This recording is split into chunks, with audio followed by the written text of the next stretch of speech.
Mi hijo me abandonó pensando que estaba pobre y arruinada. Cuando morí heredó 5 millones, pero no de pesos, sino de deuda. Una deuda que yo misma construí, documento por documento, recibo por recibo, durante 70 años de sacrificios que él nunca valoró. Y cuando el notario leyó mi testamento frente a toda la familia, su cara, Dios mío, su cara fue el pago más dulce que pude haber recibido desde el más allá. Bueno, no estoy muerta todavía, pero ya llegaremos a eso.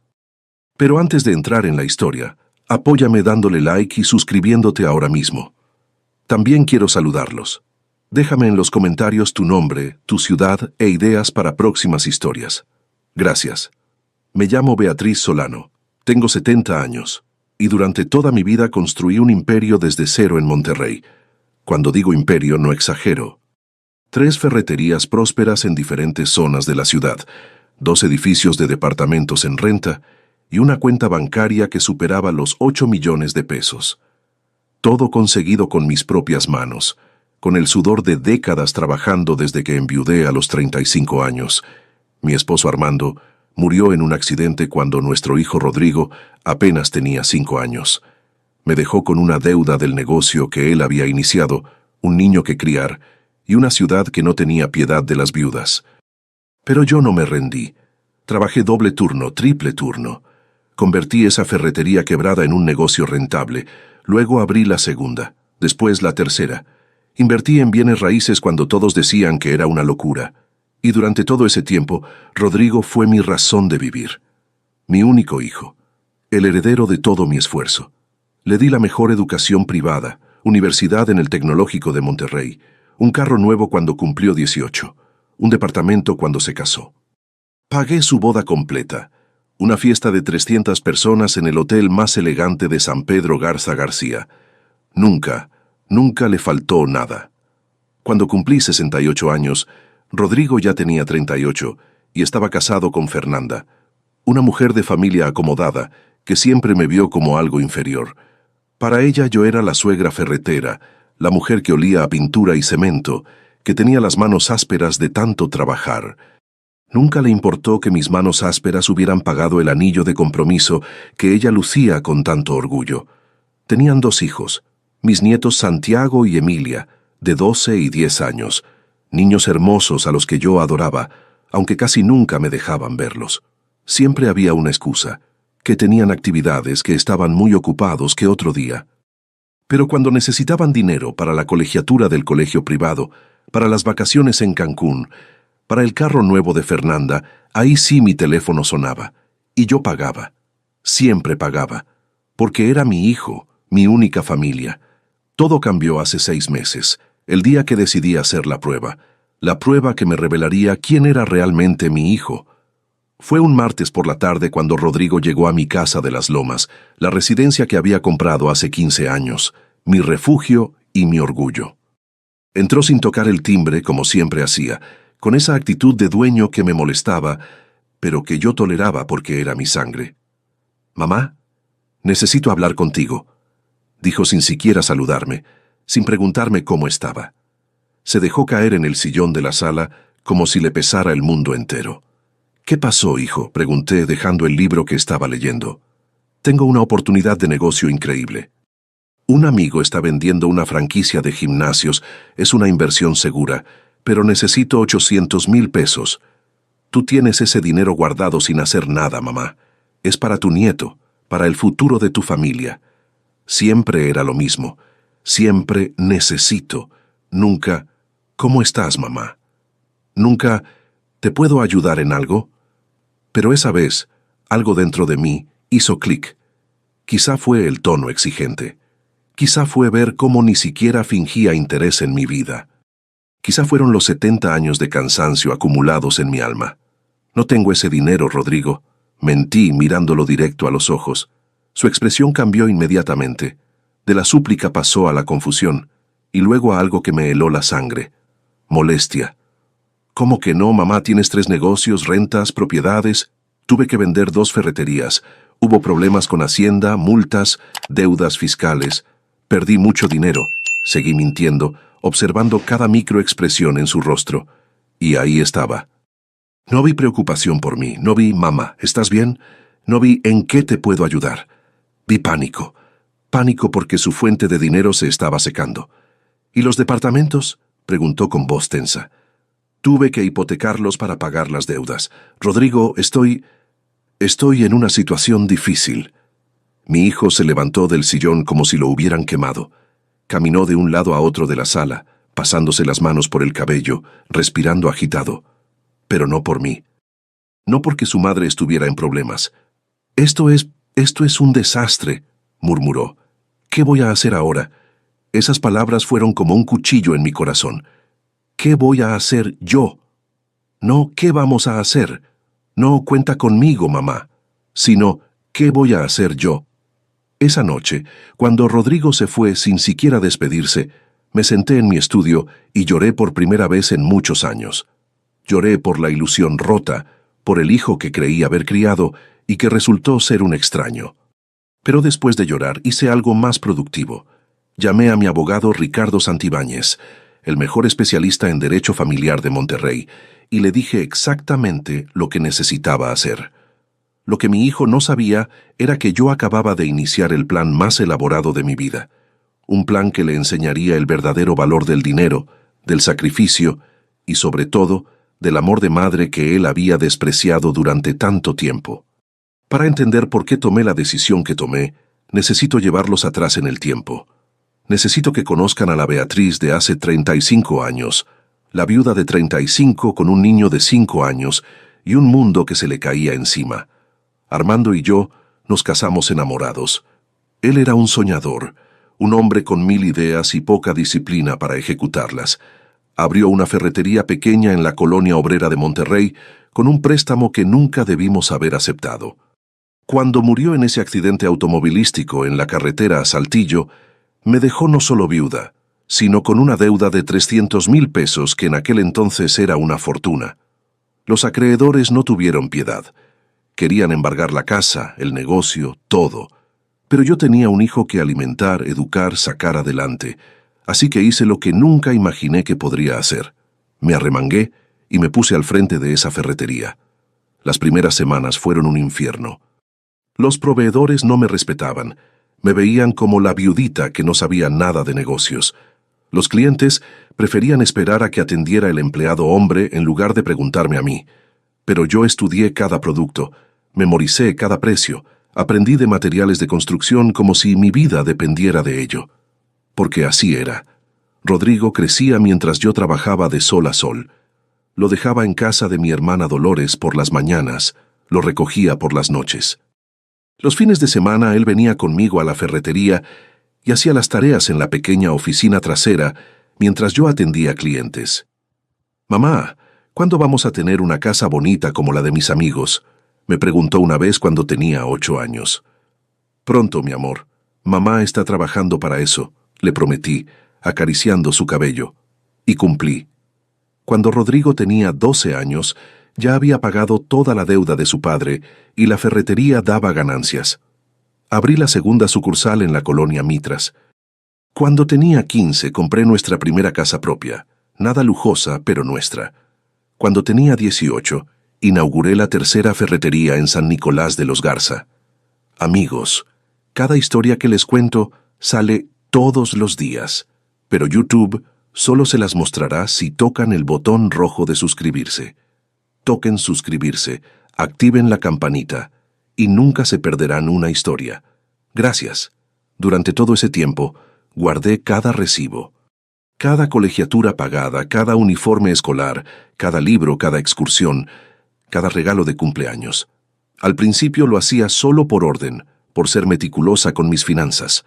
Pero con el tiempo, especialmente después de que Rodrigo entró a la universidad, empecé a ver un patrón que me preocupaba. Mi hijo estudiaba administración de empresas, sacaba buenas calificaciones, pero cada vez que hablábamos, la conversación terminaba en dinero.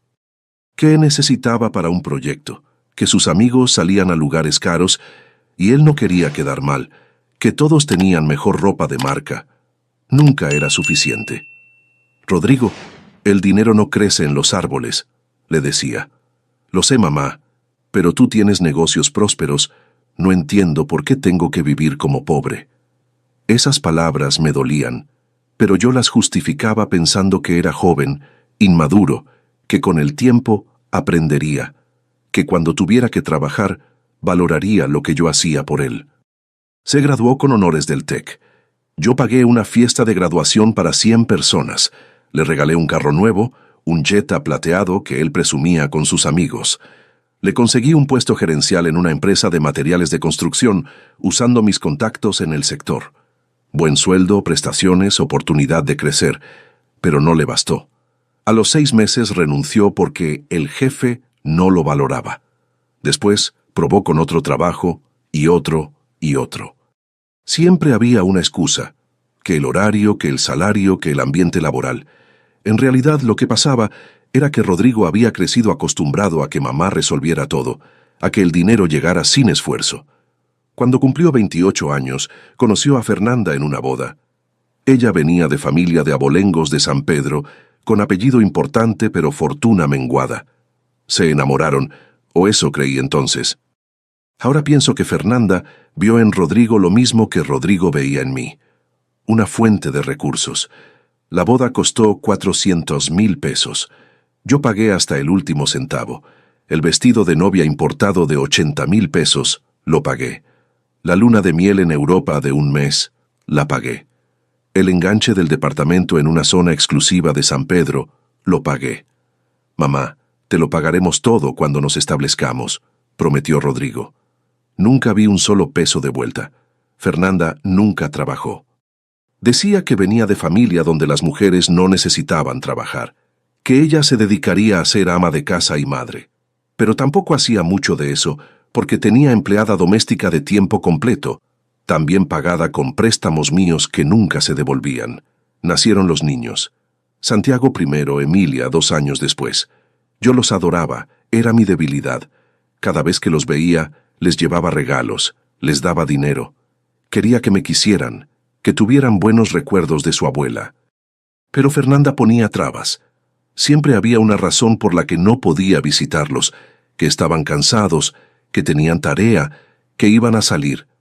Sin embargo, cuando necesitaban la colegiatura del colegio privado de 15,000 pesos mensuales por niño, ahí sí me buscaban. Los años pasaron y la relación con mi hijo se convirtió en algo transaccional. Él llamaba cuando necesitaba dinero. Yo daba porque era mi hijo, porque quería mantener la conexión, porque tenía la esperanza de que algún día valoraría mis sacrificios. Pero esa tarde, cuando me pidió 800,000 pesos, como si le estuviera pidiendo un favor a él por guardarme el dinero, algo se rompió dentro de mí. Y esa noche, cuando llamé a mi abogado Ricardo, le expliqué exactamente lo que necesitaba. Le pedí que sacara copias de absolutamente todos los recibos que había guardado durante 35 años. Colegiaturas, ropa, comida, regalos, bodas, departamentos, carros, viajes, todo. Beatriz, esto suma... Ricardo hizo una pausa calculando. Más de 5 millones de pesos. Lo sé, respondí con voz firme. Y quiero que prepares un documento, un testamento muy especial. Los días siguientes a aquella conversación fueron reveladores. Rodrigo no volvió a llamar para preguntar cómo estaba, si necesitaba algo, si la crisis financiera que le había mencionado era real o manejable. Nada. Silencio absoluto. Una semana después me topé con mi hermana Dolores en misa. Ella me abrazó con una expresión de preocupación que me sorprendió. «Beatriz, ¿es cierto lo que anda diciendo Rodrigo? ¿Que perdiste todo?», me preguntó en voz baja.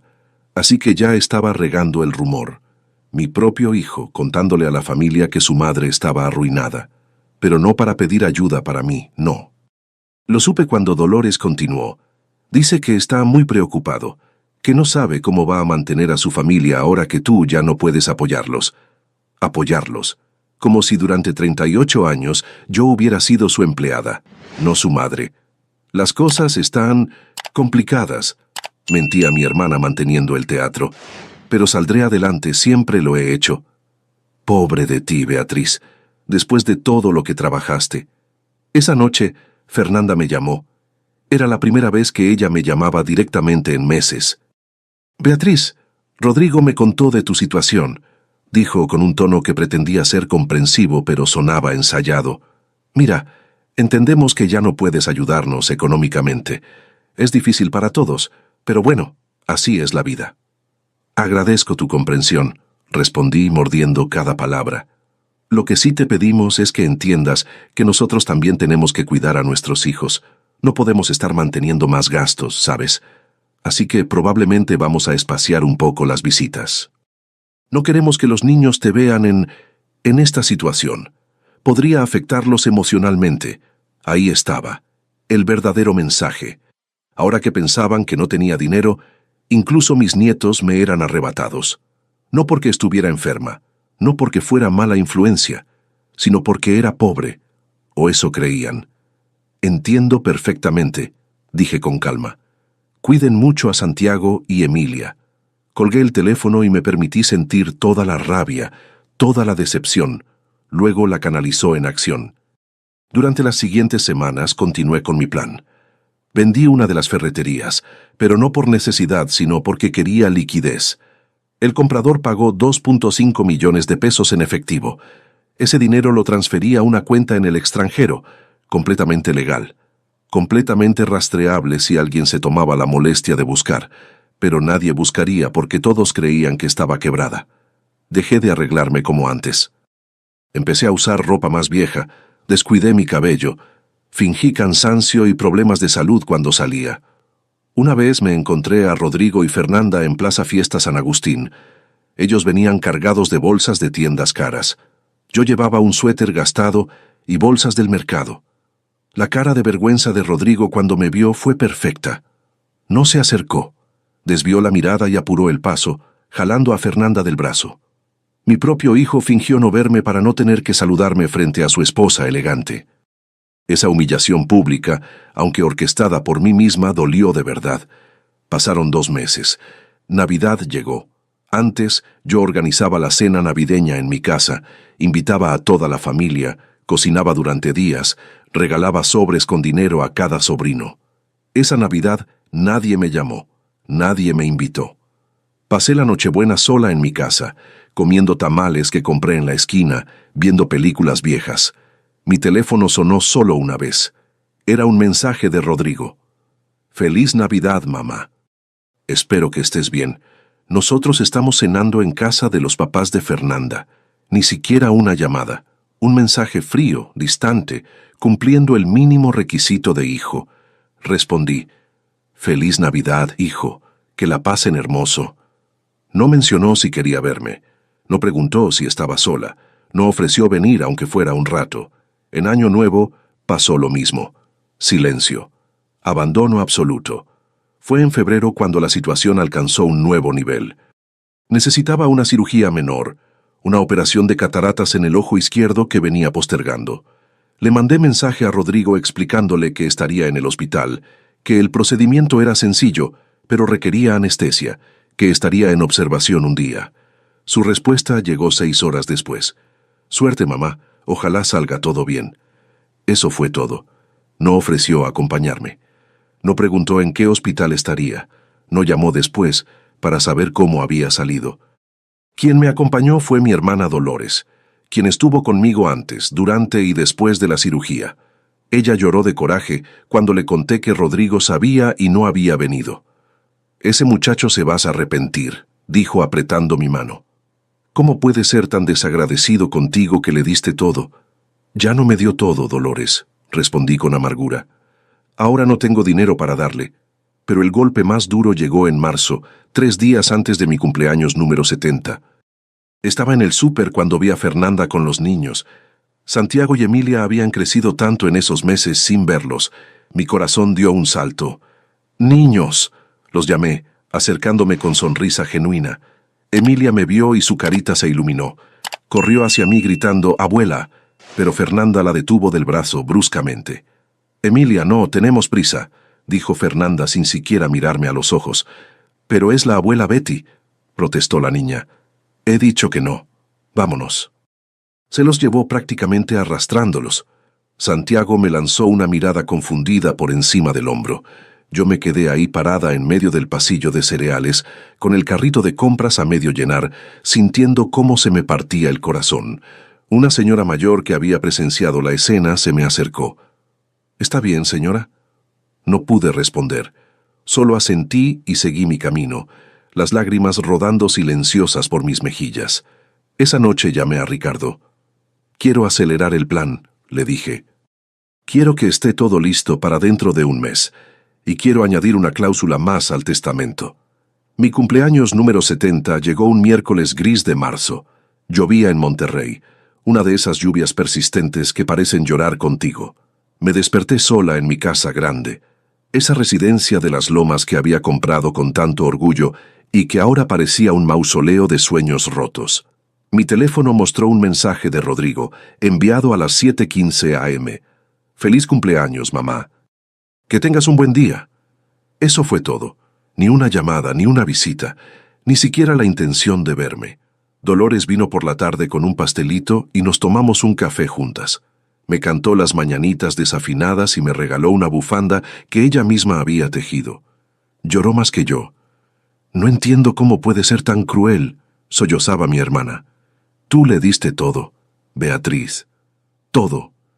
«Lo sé», respondí calmadamente. «Y precisamente por eso hice lo que hice». Le conté entonces el plan completo. Los ojos de Dolores se agrandaron hasta casi salirse de las órbitas. «Beatriz, eso es genial», susurró. «Pero, ¿estás segura? Es tu único hijo». «Precisamente porque es mi único hijo necesita aprender esta lección», afirmé con convicción. «Si no lo hago yo, la vida se la dará más dura, y prefiero ser yo quien le enseñe, aunque me odie por ello». 2 semanas después, cité a Rodrigo en mi casa. Le mandé un mensaje diciendo que necesitábamos hablar de asuntos importantes sobre el futuro. Sabía que vendría.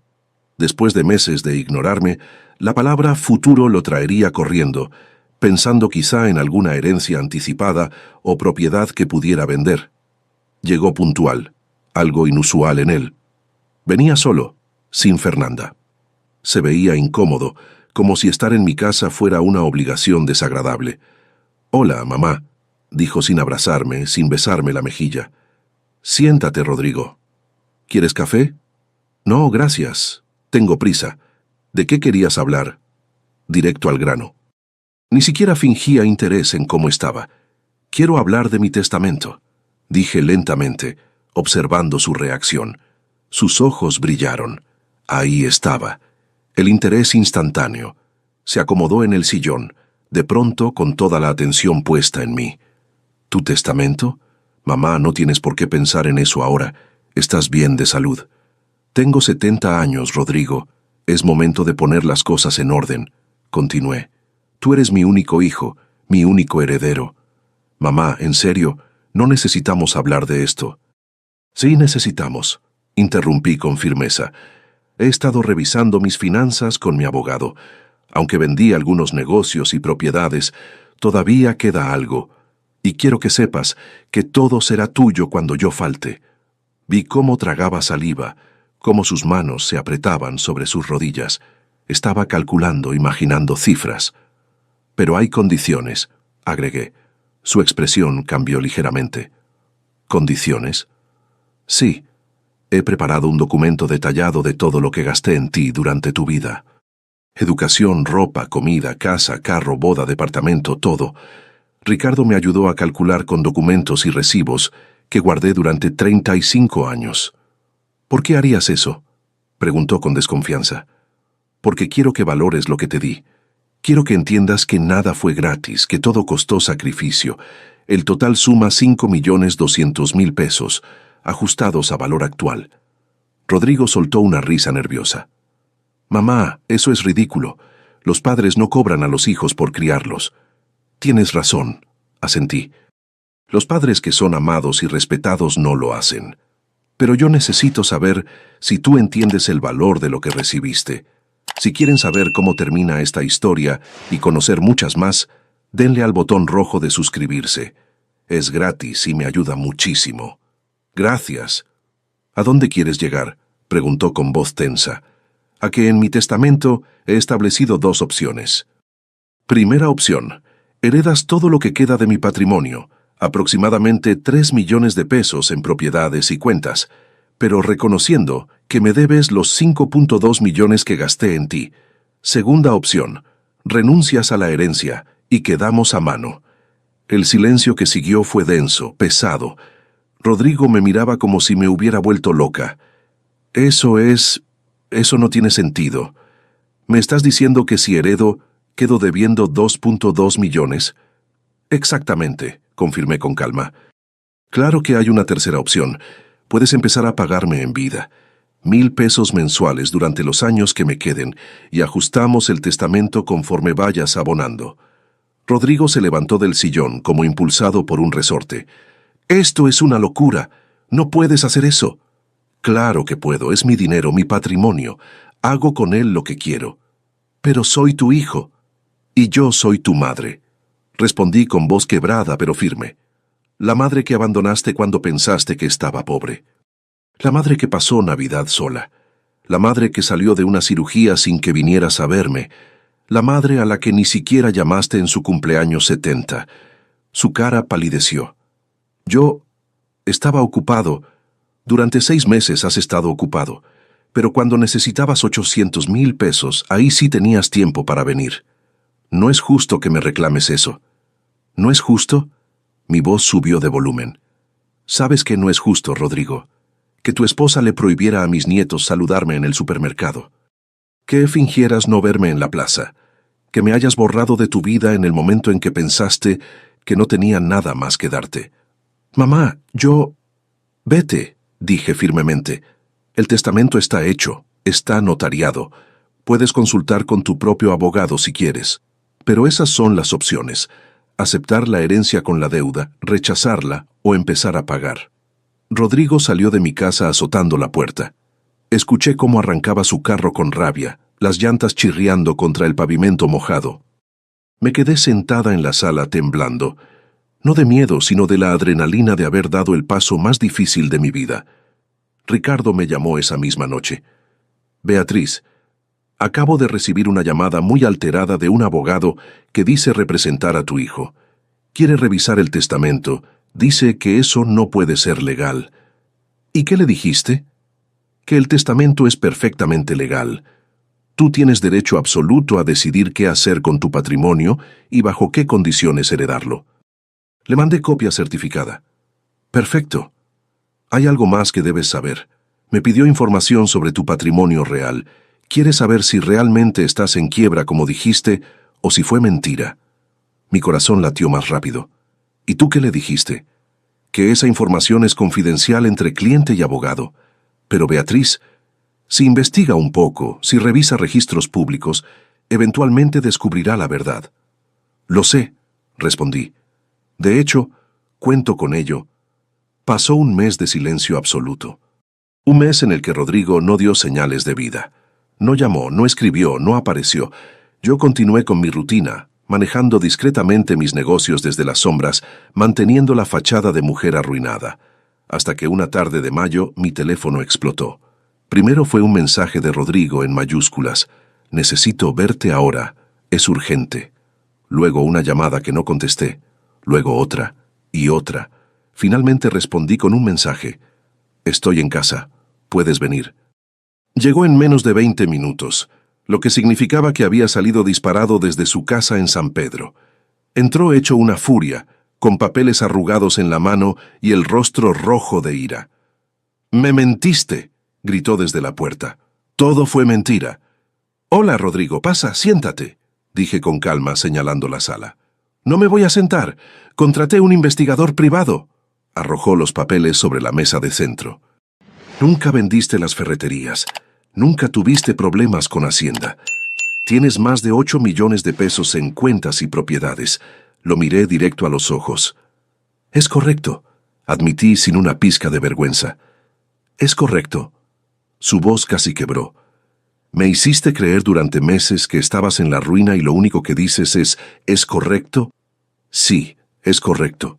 Y lo haría de nuevo». «¿Por qué?» Su voz ahora tenía un tinte de dolor mezclado con la rabia. «¿Por qué me harías algo así?»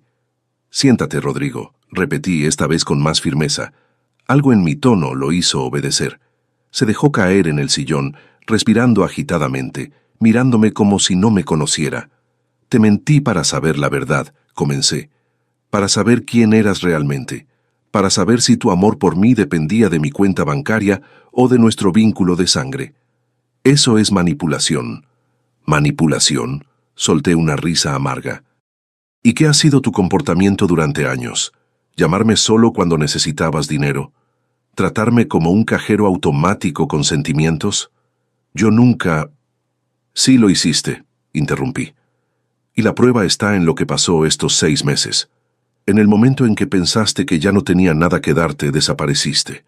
Me borraste de tu vida. Pasé Navidad sola, Rodrigo. Mi cumpleaños 70 sola. Salí de una cirugía sola. ¿Sabes cuánto duele eso?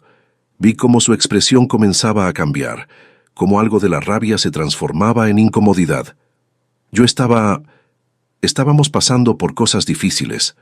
No, lo detuve. No me vengas con excusas. La verdad es que cuando pensaste que la fuente de dinero se había secado, te fuiste. Tú y tu esposa decidieron que yo ya no valía la pena, que mis nietos no debían ni saludarme porque la abuela pobre podría afectarlos emocionalmente. Rodrigo bajó la mirada. Fernanda estaba preocupada. Fernanda estaba preocupada por el dinero igual que tú, sentencié. Y ahora vienes furioso, no porque te mentí, no porque te duele haberme abandonado. Vienes furioso porque descubriste que el dinero sigue ahí y tú te quedaste sin acceso a él. Eso no es verdad, protestó, pero su voz sonaba hueca. ¿No? Entonces dime, en estos 6 meses que no me llamaste, ¿pensaste en mí? ¿Te preguntaste cómo estaba, si necesitaba compañía, si estaba enferma, si tenía miedo? El silencio fue su respuesta. Eso pensé, continué. Y por eso el testamento se mantiene exactamente como está, con una diferencia. Ahora ya sabes que el dinero existe, así que ya no puedes argumentar que no sabías lo que estabas perdiendo. Rodrigo levantó la vista, y por primera vez vi algo en sus ojos que no había visto en años. Miedo real. Mamá, por favor. El testamento establece claramente la deuda de 5.2 millones, recité. Todo documentado, cada peso justificado con recibos. Si heredas los 8 millones de mi patrimonio, inmediatamente adquieres una deuda reconocida de 5.2 millones.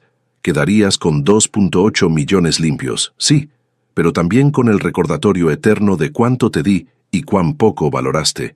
Eso arruinará mi vida. No, Rodrigo, eso te dará exactamente lo que mereces después de arruinar la mía durante años. O mejor aún, te dará la oportunidad de aprender algo que nunca te enseñé bien, que todo en la vida tiene un costo, que nada es gratis, y que el amor de madre no es infinito cuando se abusa de él. No puedes hablar en serio. Soy tu hijo, tu única familia. Tú decidiste que yo no era tu familia, respondí con voz quebrada. El día que fingiste no verme en la plaza. El día que permitiste que Fernanda le quitara el brazo a Emilia cuando quiso abrazarme. Ese día tú rompiste la familia, no yo. Vi cómo una lágrima rodaba por su mejilla. Una sola lágrima. Pero no supe si era de arrepentimiento genuino o de frustración por perder el dinero. Hay una forma de arreglar esto, dije más suavemente. Una sola forma. ¿Cuál? Preguntó con voz esperanzada. Durante el tiempo que me quede de vida, quiero que seas mi hijo de verdad. No mi banco, no mi cajero, mi hijo. Que me llames sin necesitar nada, que me visites sin esperar nada a cambio, que traigas a mis nietos para que conozcan a su abuela, no a la mujer rica, sino a la mujer que los ama. Y por cada mes que demuestres ser el hijo que debiste ser siempre, yo reduciré 100,000 pesos de la deuda en el testamento. Rodrigo me miró con expresión indescifrable. ¿Hablas en serio? Completamente. Tienes 52 meses para saldar la deuda completa, si realmente te comprometes. Pero tiene que ser genuino, Rodrigo. No actuado, no fingido, porque yo sabré la diferencia.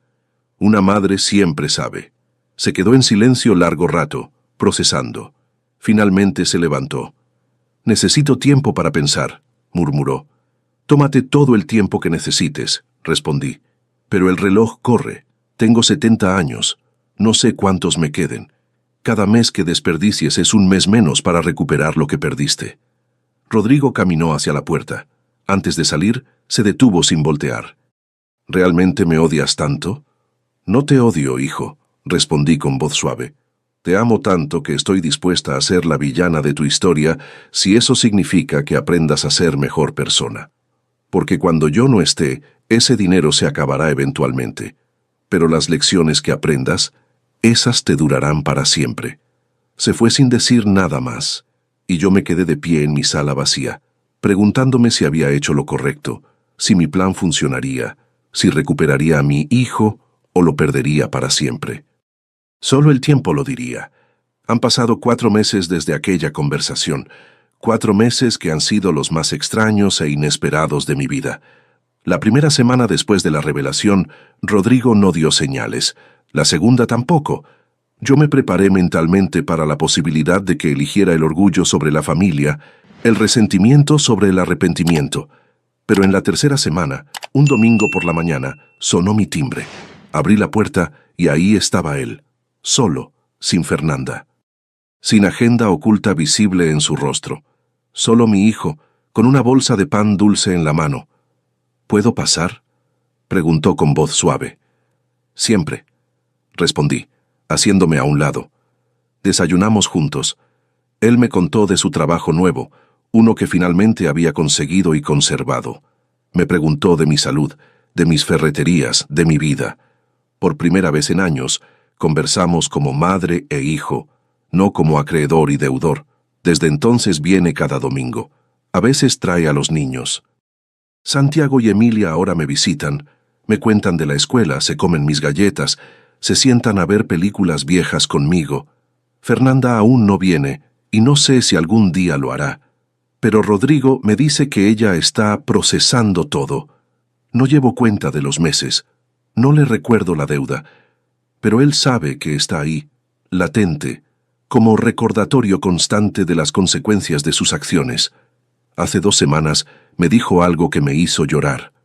Mamá, hablé con un terapeuta. Me ayudó a entender que te vi como un recurso, no como una persona. Que normalicé tomar sin dar, que confundí tu generosidad con obligación.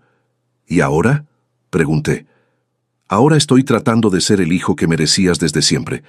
No por el dinero, mamá. Porque me di cuenta de que cuando pensé que lo habías perdido todo, yo perdí algo mucho más valioso, a mi madre. No sé si esto durará. No sé si su cambio es permanente o temporal. No sé si cuando yo muera, él volverá a ser el Rodrigo egoísta de antes, o se mantendrá siendo este Rodrigo nuevo que parece genuinamente arrepentido. Pero sí sé esto. Le di la lección más dura que una madre puede dar. Le mostré el espejo de su propia conducta. Le puse precio a mi amor no para venderlo, sino para que entendiera su valor. El testamento sigue vigente. Ricardo tiene instrucciones de cumplirlo al pie de la letra si yo muero mañana. Pero también tiene instrucciones de ajustarlo cada mes que Rodrigo demuestre ser el hijo que necesito.